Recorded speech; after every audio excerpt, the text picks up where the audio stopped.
Usakwazi ukukhuluma nogogo, khuluma kokusethene izinto, amavasha abahlosile bathi usokhuluza ukhokho bewe. Sakhuleka kunina abakhulu, hayi khona bogogo nomkhulu. Igama umfoka mbanje ithisa simbiza ngonduna kanjaba. Hayi khona yasuke yahlala, impungu sihlebelela ulwazi. Izinto zaqala zakhanya nenkinga zaphela emphela njaba.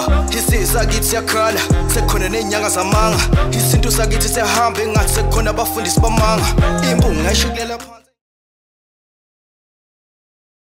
Ake ngikhuleke umhlaba wonke nasendaweni zonke la kuhamba kufinyele khona lo mfanekiso oqoshiwe. Uma kukuthi umusha kule channel, ibizo lami ngumlekeleli umfoka mbanjwa, uKhathini, uMagutsha. Bafowethu. Yabona ungabona abafowethu. Ngihluleke ukuhlukanisa mase kuthiwa sesimile. Ungabona nje ukuthi hayi laba. Hayi lensizwa lezi ezaboka mpunga lensizwa lezi. Ngoba sifana zonke insizwe ezizalo mabhalane zifana zonke. Ngathi sizalo mama oyedwa. Yona insizwe engizalayo ke lo mabhalane ngokubhalela edolweni. Abanye bebhalela etafuleni. Ayizalwa insizwa bafowethu, ngizalwa insizwa. Kwakuyisoka. Mabhalane engomeni ayikhona futhi esisokeni ayikhona. Phela sikho isihlahla esiguga namagxolazi. Nami ngako ngomuntu wentombi ezithi zingabuka kuhluma isihlahla sothando ngaphakathi enhlizweni eqega isimilo maqede sikhohla amasokazi. Injalo iphuma edumbeni.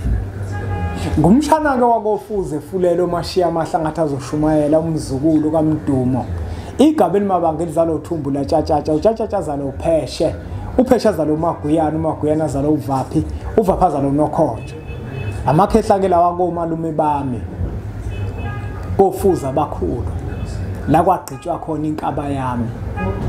Ngizalwa isithole sakofuze. Sona sizalwa isithole sasematolweni odla ngamandla. Lezo zibongo lezi zibongo ezibalekile kumina nengihloniphayo. Nesibongo sakambanje, isibongo sakithi ngigazi la khona ngiphume esendini la khona. Bese kube isibongo sakomthiya ombatha. Ikomalume kababa lapha. Zonke lezi zibongo ngiyazihlonipha. Ngiyacela ke mbukeli ukuthi uqhubeke usubscribe ku channel yethu enkulu Impunga Yesintu TV. Kuningi sizokufundisana, amakhehla sifundise kona. Mina ke bafowethu ke akekho umuntu engihlala naye phansi angitshela ukuthi kuukuthi cha, hayi akekho. Lento nje bafowethu Isphiwo. Mangikhuluma nje kuyazifikela konke. Ngiyasifikela nje bafowethu. Hayi ukuthi mhlawumbe ngiyahamba ngocoshele angikwenzi lokho. Ngiyacela ukuthi ke nisubscribe bafowethu ku channel yethu. Ngiyabona sibheke ku 80,000 manje. Siku 78,000. Ngiyacela bafowethu ukuthi impela subscribe nje ngamandla, nabanga subscribe basubscribe nabo bafowethu. La sifuna ukuthi kuphela unyaka sikhona, kufanele unyaka uphele siku 95,000. Siyacela nje bafowethu, ngiyacela bafowethu ukuthi nisubscribe kuMpunga Yesintu TV. Uma kuthi awusubscribeile, ngiyacela ubuze osesubscribeile ukuthi wenze njani nawe akwazi ukuthi akulekelele. Namuhla bafowethu ngifuna sisojula ngamanzi. Angifuni kodwa ukuthi sikhulume ngokwaphupha, ukuthi uma waphupha kusho ukuthini. Sesikhulume kakhulu noza kwethu. Uzobuka kweminye imifanekiso eqoshiwe sesike sayiqopha. Namuhla ngithi kunomehluko phakathi komuntu onesiphiwo samanzi nomuntu osebenza ngamanzi. Lento kijulile angifuni ukuthi uma uyilalela uyithathe kancane ngoba izokulahla futhi izokwenza ukuthi uyiphikise lenkulumo engiyishoyo kanti awujulanga. Labantu bobabili bayaya emanzini bobabili. Kodwa phakathi kwabo ukhona ongenaso isiphiwo samanzi kodwa uyasebenza ngamanzi. Ingakho ngithi ngifuna ukuthi ungilalele kahle. Ungagalaweli. Kunomehluko phakathi komuntu onesiphiwo samanzi nomuntu osebenza ngamanzi.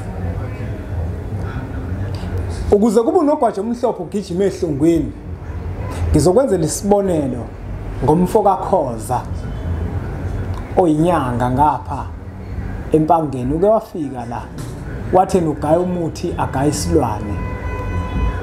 Kodwa umfo kaKhoza kuyenzeka uma kukhona enye yensebenza afuna ukukusebenza ngayo akuthatha kusemanzini ngoba naye uyasebenza ngamanzi kodwa akanaso isiphiwo samanzi.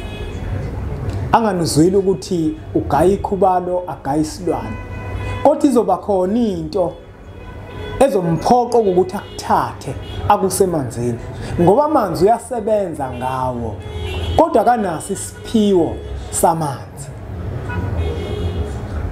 Ugaya isilwane agaya ikhubalo, akuthatha kusemanzini, akuthatha kusempophomeni, akufake empophomeni, akufake esizibeni ngoba vele amanzi uyasebenza ngawo kodwa akanaso isiphiwo samanzi.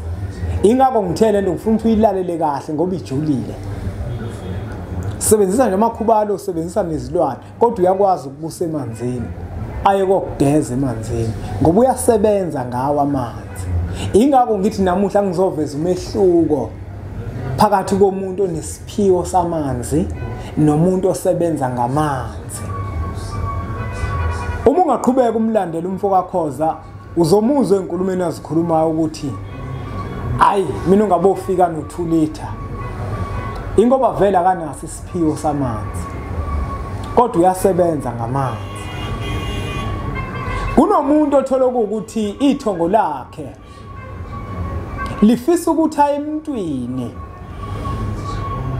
onesiphiwo samanzi amlekelele bese yena aye kumuntu osebenza ngamanzi. Uma efika ithongo lakhe lifike lingayitholi lento ekade liyidinga, ifike ingenzeki lento ithongo lakhe ebekade lifisa ukuthi yenzeke. Lento engiyikhulumayo mina nginobufakazi bayo, nobufakazi bayo mina lento engiyikhulumayo. Amakhehla mina athi ngiyesizibeni, ngahamba ngayesizibeni. Mangifike esizibeni ngafike ngangena laphana ngacila kahlanu, ngezwe ikhanda ngathi liyazizula, ngavele ngaphuma. Kwadlula usuku afika amakhehla athi wena uyaganga wena, sikunika ithuba lokuthi hamba uyesizibeni. Wafika ngayenza lento ebekade siyifuna.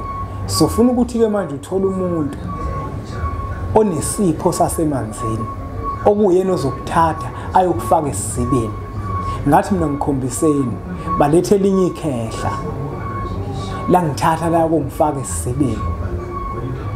Kwangadlalwa, kwafike kwashuba ngoba phela abafowethu vele akuzona zonke izinto oyokwazi ukuzenzela zona. Uyosidinga isandla esokwazi ukuthi sikulekelele.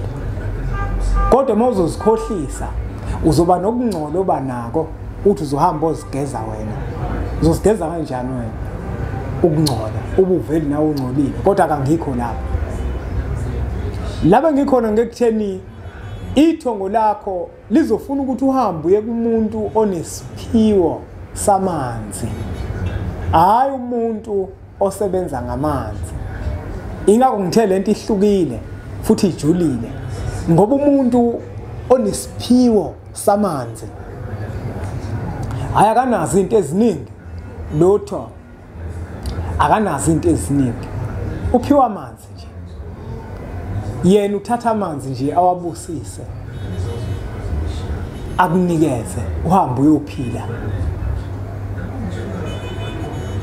Umuntu lo onesiphiwo samanzi mawungena kukhona inkinga onayo uzothatha amanzi, ayikho into eduma kuyena ekhanda, amanzi, ngoba ayikho enye into ayiphiwo ngaphandle kwamanzi. Ngiyambona lona othola ukuthi uyasebenza ngawo amanzi, uwaphiwe namakhambi, uyelapha nempande unazo, uyabona, nezilwane unazo, uyabona, ukuxube kuningi ngoba isiphiwo sakhe silapho la sikhona unamakhambi uyelapha kodwa uyasebenza nangamanzi. Ingakho ngithi le nkulumo ngifuna ukuthi uyilalele bese ucabanga ukuthi usuyizwile kanti awukayizwa. Mawuyilalela kufanele ukuthi ujule. Njengoba ngibeka ukuthi empophomeni ukuthi ufika khona mawuthi uyabheka ubone ukuthi akufanele la ngingene ngingayihlambululanga lempophomo. Akufanele la ngingene ngingahlambululanga lesiziba. Ngoba kunabantu abathi mabe empophomeni noma esizibeni noma emfuleni uthola ukuthi bahamba nemoya engalungile. Ngoba akubona bonke abantu othola ukuthi banesiphiwo samanzi. Uyabona umuntu onesiphiwo samanzi akayiphathe enye into ngoba uwumuntu odinga ukuthi ahlale ehlambulukile ngaso sonke isikhathi. Ingakho ngithi angikuveze ukuthi kunomehluko phakathi komuntu onesiphiwo samanzi nomuntu osebenza ngamanzi. Lapho ke bafowethu ngifuna ukuthi nje ikwazi ukuthi ikucacele ngoba ngenkathi engena lo muntu emanzini yena unana nezilwane anazo kodwa uyasebenza emanzini ngoba vele amanzi hlezi siwadinga sonke. Wonke umuntu uyawadinga amanzi. Kodwa kubalekile ukuthi umhlaziye umuntu ozokuthatha kusemanzini. Uhlaziye futhi ukuthi wena ithongo lakho njengoba lifuna uhamba emanzini lifuna ukuthi malidinga ukuthi ulekelele umuntu onjani. Ngoba phela angeke sakuhloniza abafowethu. Kunabantu othola ukuthi indlela abasebenza ngayo ayiqondile ibenza ukuthi bangahlambuluki. Manje ukwazi ukuthatha umuntu ongahlambulukile uhambe emanzini. Akukwazi kwenzeka lokho ngoba amanzi nezithunywa zasemanzini izithunywa ezihlanzekile nezihlambulukile zidinga isandla esihlambulukile esizokwazi ukuthi sikulekelele. Manje kuyenzeka umuntu ithongo lakhe lidinga ukuthi aye kumuntu onesiphiwo samanzi, umuntu oyilento esengiyichazile, umuntu ohlambulukile nohlanzekile ozothi mekuthathe wakusemanzini ayikho enye into azokunikeza yona ezokungcolisa. Bafowethu ukuthi angazi noma lento engiyikhulumayo iyezwakala noma izwakala.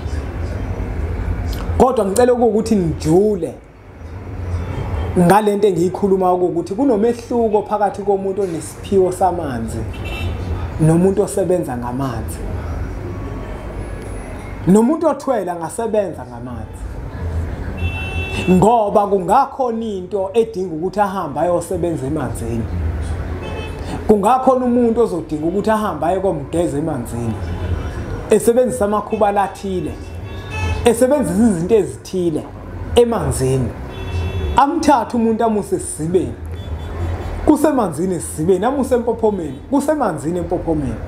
Engisho ukuthi ke bafowethu nodadewethu kubalekile ukuthi ezinye zezinto sihlaziye uma abantu abadala bezofika kuwena ngesibonakaliso bakuvezela amanzi.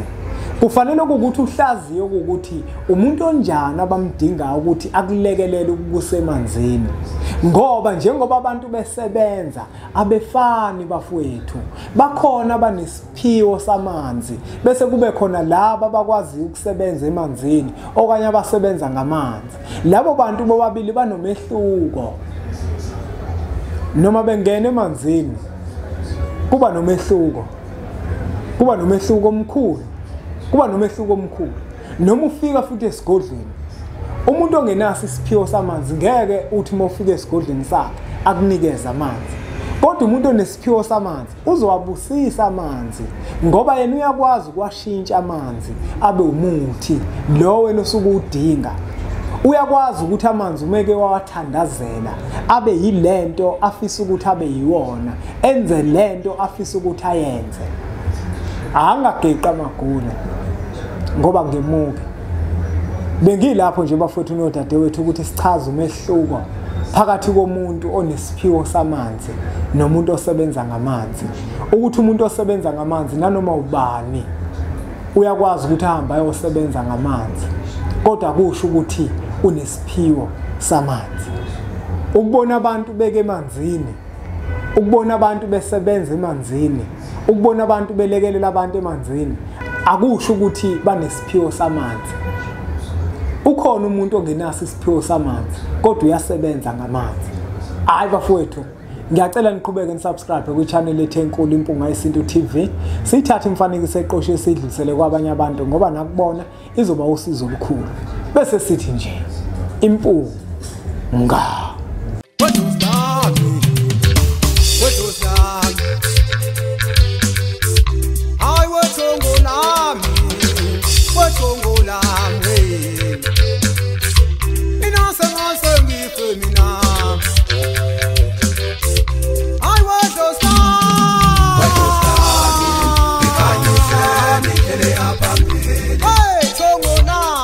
Hey,